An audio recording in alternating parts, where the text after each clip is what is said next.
Hello everyone, welcome back my channel. I am Neha watching Believe in Therapy. So today's we are learning about for infrared radiations. So ये हमारा fourth video है जिसमें आज हम पढ़ने वाले हैं indications and Contra indications and danger of infrared radiation. So last के हम थ्री वीडियोस हो गए हैं उनमें हम डिस्कस कर चुके हैं physiological therapeutic effect radiation absorption and types of generators production heat का classifications method of applications treatment purpose क्या है एंड टेक्निक क्या अप्लाई की है वो हम लास्ट वीडियो में डिस्कस कर चुके हैं। तो ये हम इंडिकेशंस पढ़ते हैं। इंडिकेशंस क्या होते हैं, क्या कौन कौन सी कंडीशंस होती है जिसमें हम इंफ्रारेड रेडिएशन का यूज़ करते हैं और इसके क्या क्या हमारे बॉडी के लिए बेनिफिशियल इफेक्ट देखने को मिलते हैं वो हम देख लेते हैं। फर्स्ट पॉइंट है रिड्यूस पेन, जैसा कि अभी मैंने बताया था आपको फिजियोलॉजिकल इफेक्ट में कि कैसे पेन को रिड्यूस करता है। तो वहाँ पे पेन को रिड्यूस करने के लिए हम इसका यूज़ करते हैं। नेक्स्ट है रिड्यूस मस्कुलर स्पाजम, मसल्स की जो स्पाजम स्पास्टिसिटी को कम करने के लिए हम यूज़ करते हैं। नेक्स्ट है रिड्यूस जॉइंट स्टिफनेस, जो हमारे जॉइंट में स्टिफनेस हो गई मीन्स हमारे जॉइंट में एक्स्ट्रा फ्लूइड है वो एक्यूमुलेट हो गया, उसे वॉश आउट करने के लिए हम इंफ्रारेड रेडिएशन का यूज़ करते हैं। नेक्स्ट है हमारा to accelerate the healing process को और ज़्यादा एक्सेलरेट करने के लिए हम इसका यूज़ करते हैं। एक्सेलरेट कैसे होगी हीलिंग प्रोसेस के, जब भी हम हीट देंगे तो ब्लड सर्कुलेशन अच्छा हो जाएगा, न्यूट्रिएंट मिलेगा, ऑक्सीजन सप्लाई अच्छी हो जाएगी, मेटाबॉलिक प्रोसेस अच्छी हो जाएगी, तो उससे क्या होगा कि उस लोकल एरिया पे हीलिंग प्रोसेस भी फास्ट हो जाएगी।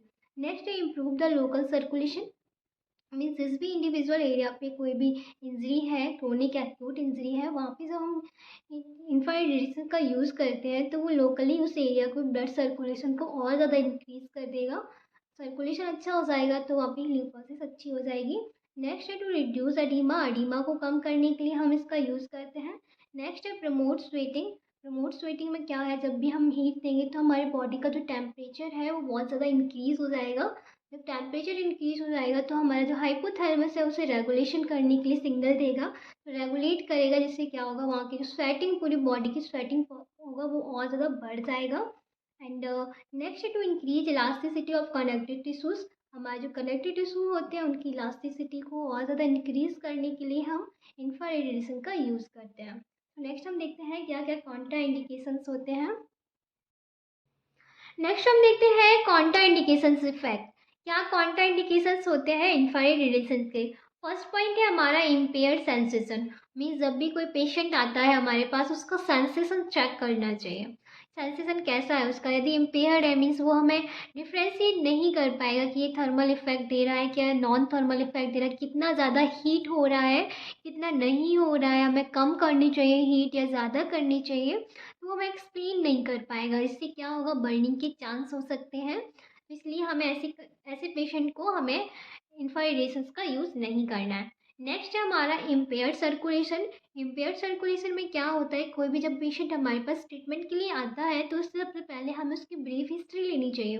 हिस्ट्री में हमें उसको पूछना चाहिए कोई भी कार्डियक डिजीज़ तो नहीं है, मीन्स आर्थरोस्क्लेरोसिस तो नहीं है उसे, और कोई भी डीप वेन थ्रोम्बोसिस तो नहीं है, बर्गर डिजीज़ तो नहीं है, एनीबॉडी कोई भी ऐसा इम्पेयर्ड सर्कुलेशन में कोई भी डिजीज़ तो नहीं है जिससे कि हमारा जो ब्लड सर्कुलेशन है वो इम्पेयर हो, तो ऐसी कंडीशंस में हमें आईआर का यूज़ नहीं करना है।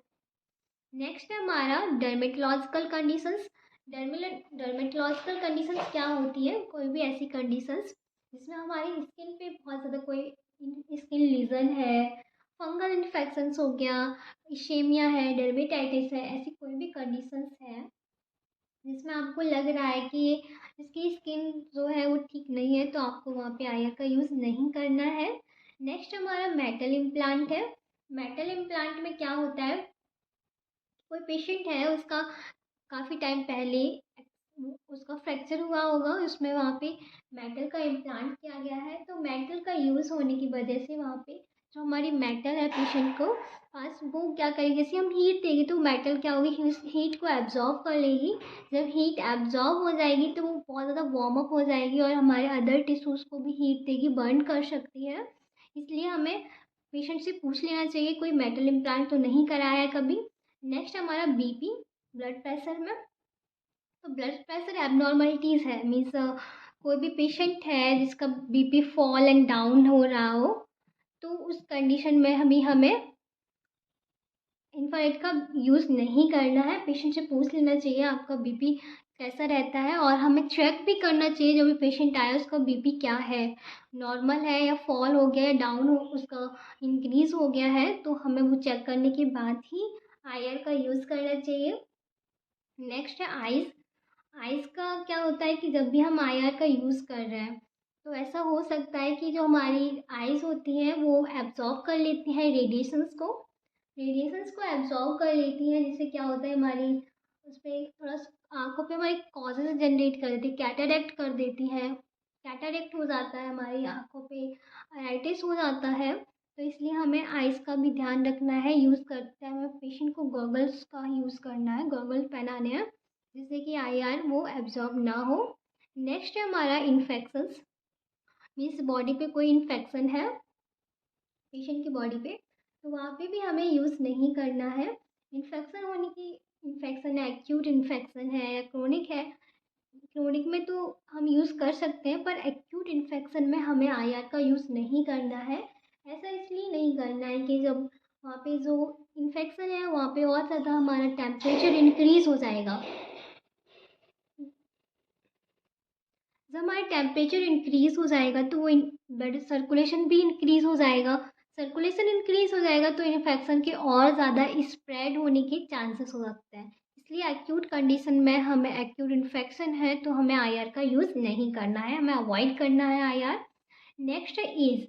एज भी डिपेंड करती है पेशेंट को आईआर देने पे, क्योंकि एज में जैसे कि ओल्ड एज हो गए पेशेंट, जो ओल्ड एज पेशेंट होता है उनका जो सेंसेशन होता है वो इम्पेयर हो जाता है, इम्पेयर्ड सेंसेशन हो जाता है, इम्पेयर्ड सर्कुलेशन हो जाता है। तो इस वजह से हमें उनमें नहीं देना है, और बच्चों को भी खासकर नहीं देना होता है, क्योंकि बच्चे क्या होते हैं वो बता नहीं पाते कितना हीट हो रहा है क्या नहीं, क्योंकि उनके सेंसिटेशन इतना अच्छा नहीं होता है कि वो हमें होता तो अच्छा है पर वो हमें एक्सप्लेन नहीं कर पाते हैं सेंसेशन।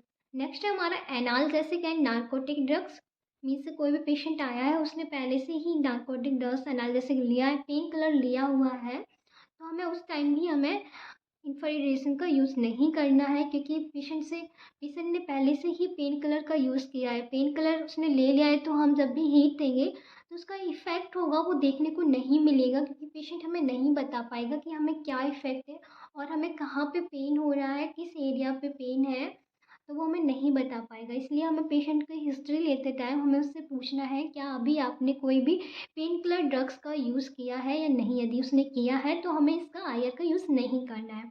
नेक्स्ट है कार्डियक कंडीशंस। कोई भी कार्डियक कंडीशंस होती है, कार्डियक हार्ट हार्ट बीट जो हमारी है वो ठीक नहीं है, पल्स भी चेक करना है हमें, और कोई भी पेसमेकर का यूज़ किया है पेशेंट ने तो भी हमें आईआर का यूज़ नहीं करना है। एपिलेप्सी है पेशेंट को, एपिलेप्सी है तो भी नहीं देना है, क्योंकि एपिलेप्सी में क्या होगा, पेशेंट को पता नहीं कब एपिलेप्सी हो जाए, कब उसके जो कॉन्ट्रैक्शन है बॉडी का बहुत ज़्यादा बढ़ जाए, इंक्रीज़ हो जाए, तो इसलिए हमें एपिलेप्सी वाले पेशेंट को भी आईआर का यूज़ नहीं देना है। तो ये सारी चीज़ें हमें तब पता चलेंगी जब हम पेशेंट की अच्छे से हिस्ट्री लेंगे। हिस्ट्री लेने के बाद ही आप आईआर का यूज़ करें। सो आई होप आपको समझ आया होगा कि कब हमें आईआर का यूज़ करना है, कब नहीं करना है। तो नेक्स्ट हम देख लेते हैं आईआर के क्या डेंजर होते हैं। सो नेक्स्ट एंड लास्ट हम देखते हैं डेंजर्स। जब भी आईआर हम यूज़ करें उसके क्या क्या खतरा हो सकते हैं, तो हमें वो भी पेशेंट को बता देना चाहिए ट्रीटमेंट करने से पहले। सबसे पहले हमारा बर्न होने के चांसेस हो सकते हैं, क्योंकि अगर यदि हमारी स्किन का सेंसेशन है वो इम्पेयर है, और हमने जो हीट दे रहे हैं वो हम ज़्यादा करंट की या ज़्यादा फ्रिक्वेंसी से हीट दे रहे हैं, ज़्यादा वेवलेंथ है उसकी, इंटेंसिटी बहुत ज़्यादा है, यदि हम ऐसे हीट दे रहे हैं पेशेंट को तो बर्न के चांस हो सकते हैं। और नेक्स्ट है हमारा स्किन इरिटेशन। स्किन इरिटेशंस क्या होती है, हमारी स्किन पे जो केमिकल्स होते हैं, जो केमिकल मतलब इन्फ्लेमेटरी स्किन कंडीशंस होती है, तो उसमें जो हमारे स्किन पे केमिकल इरिटेंट्स होते हैं, सब्सटेंस होते हैं, मॉलिक्यूल्स प्रेजेंट होते हैं, वो हीट अप होने की वजह से वो हमें इरिटेट करने लगते हैं, वो स्किन पे हमारी रेडनेस हो जाएगी, बहुत ज़्यादा कहीं इन्फेक्शंस होने के चांसेस हो सकते हैं। नेक्स्ट हमारा लोअर ब्लड प्रेशर्स, लोअर में जो हमारा प्रेशर ब्लड प्रेशर होता है वो भी कम हो जाता है, फॉल हो जाता है। वो इसलिए हो जाता है कि जब भी हम हीट देते हैं पेशेंट को तो उससे वैसोडायलेशन होने की वजह से, वैसोडायलेशन होने, ब्लड सर्कुलेशन बहुत ज़्यादा होने की वजह से, टेम्परेचर इंक्रीज होने की वजह से हमारा प्रेशर है, ब्लड प्रेशर है, वो फॉल होने लगता है। नेक्स्ट हमारा आई डैमेज। आई डैमेज क्या होता है, बहुत टाइम से, प्रोलॉन्ग टाइम से हम एक्सपोजर हो रहे हैं, मीन्स आईवी का हम यूज़ कर रहे हैं बहुत टाइम से, तो हमारी जो आइज़ होती हैं, आइज़ उसे एब्जॉर्ब कर लेती हैं रेडिएशंस को। उससे हमारी आइज़ डैमेज होने के चांसेस होते हैं, कैटरेक्ट होने के चांसेस होते हैं, इरेटाइज हो जाने के चांसेस होते हैं। जो हमारी स्किन की सरफेस होती है, स्किन पे जो सरफेस होती है वो ड्राई होने लगती है और इरिटेशन होने लगती है हमारी आँखों में। और नेक्स्ट हमारा डिहाइड्रेशंस। डिहाइड्रेशंस क्या, जब भी पेशेंट को हम बहुत टाइम से हम थोड़ा, जो ट्रीटमेंट टाइम है वो ड्यूरेशन होगा वो ज़्यादा हो जाने की वजह से डिहाइड्रेशन देखने को मिल जाता है पेशेंट के अंदर। वाटर की सब, जो ऑक्सीजन की और वाटर की सप्लाई कम हो जाती है, वाटर आयन जो होते हैं वो रिप्लेस होने लगते हैं वहाँ से, तो डिहाइड्रेशन भी देखने को मिल जाता है पेशेंट के अंदर। तो ये सारे डेंजर्स होते हैं जब भी हम आई आर का यूज़ करते हैं। सो आई होप आपको हमारा आई आर समझ आया होगा एंड मैंने बहुत सिंपली आपको समझाने की कोशिश किया है। यदि आपको हमारे वीडियोस अच्छे लगे हों तो प्लीज़ लाइक शेयर सब्सक्राइब, और ऐसे ही हम नए वीडियोस लाते रहेंगे। आप हमें सपोर्ट कीजिएगा। So thank you so much. अभी तक चैनल सब्सक्राइब नहीं किया तो चैनल